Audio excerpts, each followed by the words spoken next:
Today we're going to talk about writing deep POV and how to make that deep connection with your characters. You have a story to tell, but you don't know where to start. Let me show you how to free your story.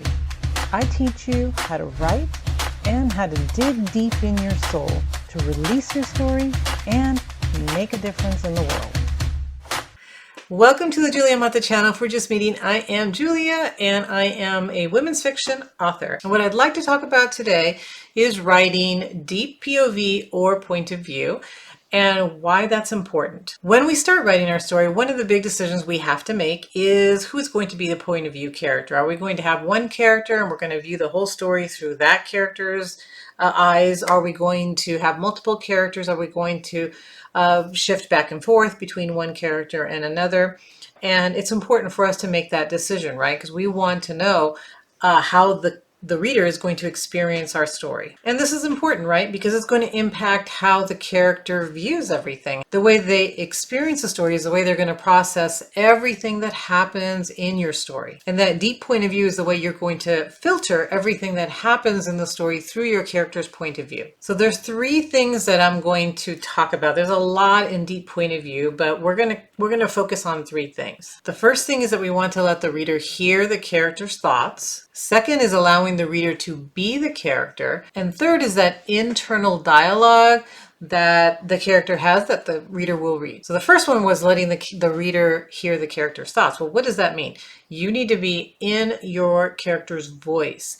The character's voice, the tone that they tend to use, all of that needs to come through when you are, when the character is experiencing whatever he's experiencing, whatever event is happening, and you're seeing it through that character's voice. The way that you're seeing it is by using that, you're writing through that character's voice. When the character is describing something, when the character sees something, when they experience something, you're telling it through that character's voice. Their personality and the way that they speak should be coming through in that narrative, okay, as you're telling the story. The second thing that I mentioned was letting the reader be the character. So what do I mean by that? So you hope that the character will feel the story so much that they will feel like they are the character. That means if your character is a 13-year-old boy, then again, going back to that first one, what we're using the voice and the words and the vocabulary and the movement that that character would have. So you want to add that in there. How is that character moving? How is he standing? How is he sitting? What is he saying? What vocabulary is he using? And that allows us to actually become that character, to feel when we're reading something that we are that character and that we are seeing the world through this character's eyes. And then the third way was to use that internal dialogue. So whenever that character is thinking something, we want to feel like we're in that character's head thinking it. So here's an example. So instead of writing, he wondered if he'd get killed if he jumped off this bridge. So let the character think this in a different way. The churning angry water below made him shiver. Damn, it didn't look good. That water would swallow him and toss him against the rocks like a rag doll. Was he insane to think that he could survive this jump? So think of talking to yourself. What would you say in a situation? What would you really think in that situation? You wouldn't think, I wonder if I could. You would just have the thought, right? So that's what you want to do when you are creating that internal thought, when you're writing those internal thoughts. Do it as if that character is thinking that, and write down what his thoughts are. So here are some points to remember about point of view. You want to make sure that you're writing only what that character sees, hears, thinks, feels, okay? So if the character isn't feeling it, seeing it, thinking it, then the reader cannot know that, can't know anything else that the character doesn't know. That's because you're deeply, deeply into that character's head. You are in that character's head. So here is an example. You can't write something like, John was frustrated with her vague reply. She doesn't know that John was frustrated. And the reason she doesn't know that is because she's not in John's head. The only thing that she does know is what she sees. So if she sees that he's making some kind of noise, that he's frowning, that his face maybe is getting red, then maybe we can just interpret that she believes John is angry, right? Because we are deeply in her point of view or in her head. We don't know what John is really doing. So you can't say that somebody else is frustrated if you're not that person. You don't know what their reaction is. You can only interpret it. I mean, we can tell certain things, but the reason we can tell is because we notice how they're acting, the words that they're saying, the tone of voice that they have, the way that they look, and then we decide that means that this person is frustrated. That means that this person is happy. But when you're writing, and these are slight little errors that people make, is they actually add the emotion that they think the other person is having, and they may not be having that emotion. Well, all we can say is that what they appear to be doing. And actually, it's better to do it that way. You're showing how somebody else is reacting, and you're letting the reader decide what that means. The second point that you should remember is that when you change point of view, so if you're saying, I'm going to write the story from both John's point of view and someone else's point of view and Jane's point of view, okay? So when we switch from one to the other, we want to make sure that we let the reader know that we change. So if we were just in Jane's head trying to interpret John's frustration, right, to the way that he's acting, and we switch to John, we need to let the reader know that we have left her head and we're now deeply going to go into his. So a good way of doing this is by adding something physical. So if we're moving from Jane to John's head, we want John to do something. And if you mention anything that has to do with his head, either what he's thinking, he touches his head, he does something, it actually kind of takes us into that other character. Okay, so something like this. John shook his head. It's that physical movement. Not understanding a word she said. So what's he's feeling? You're telling us, so he shook his head. He's not understanding what she's feeling. And then what does he say? What? And then he thinks. The woman always spoke in riddles. That's his internal thought or his judgment. So if we read it again, John shook his head, not understanding a word she said. What?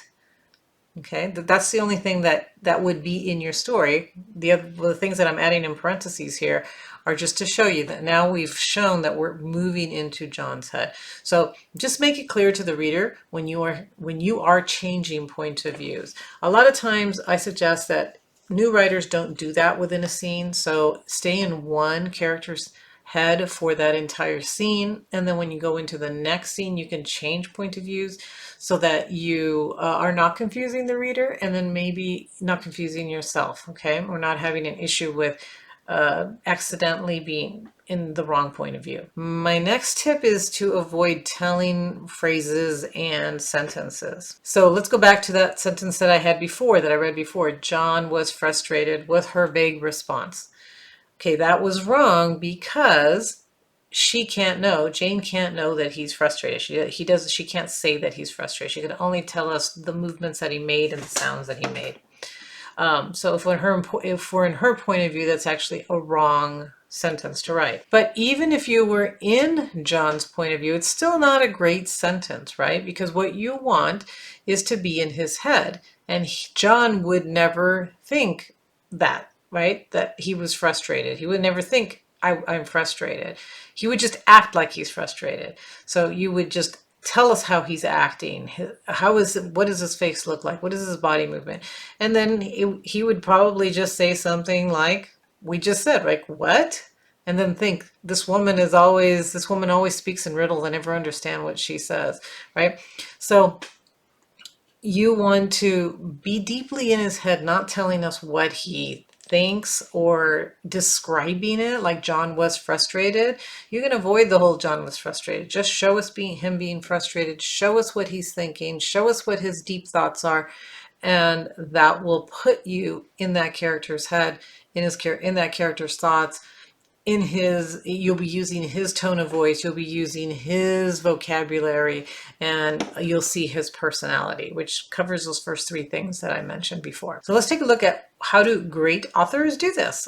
So here is an excerpt from Suzanne Enoch's novel, Before the Scandal. Elise sat on her worn rug in front of her small fireplace, resting her chin on her knees, her arms enfolding her. She gazed into the dying embers. Her mind raced in 100 different directions, swooping towards possibilities and veering away again. Her door opened almost silently and closed again.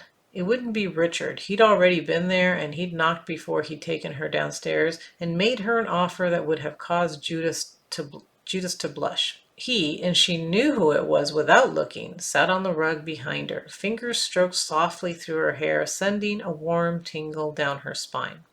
So we are completely in Elisa's head. We know what she's thinking, what she's feeling. We even kind of get a glimpse at her personality because of the language that she uses and just the way that she describes it, right? So it would have made even Judith blush, right? So that gets us, lets us know exactly how she would phrase things and the things that she would say.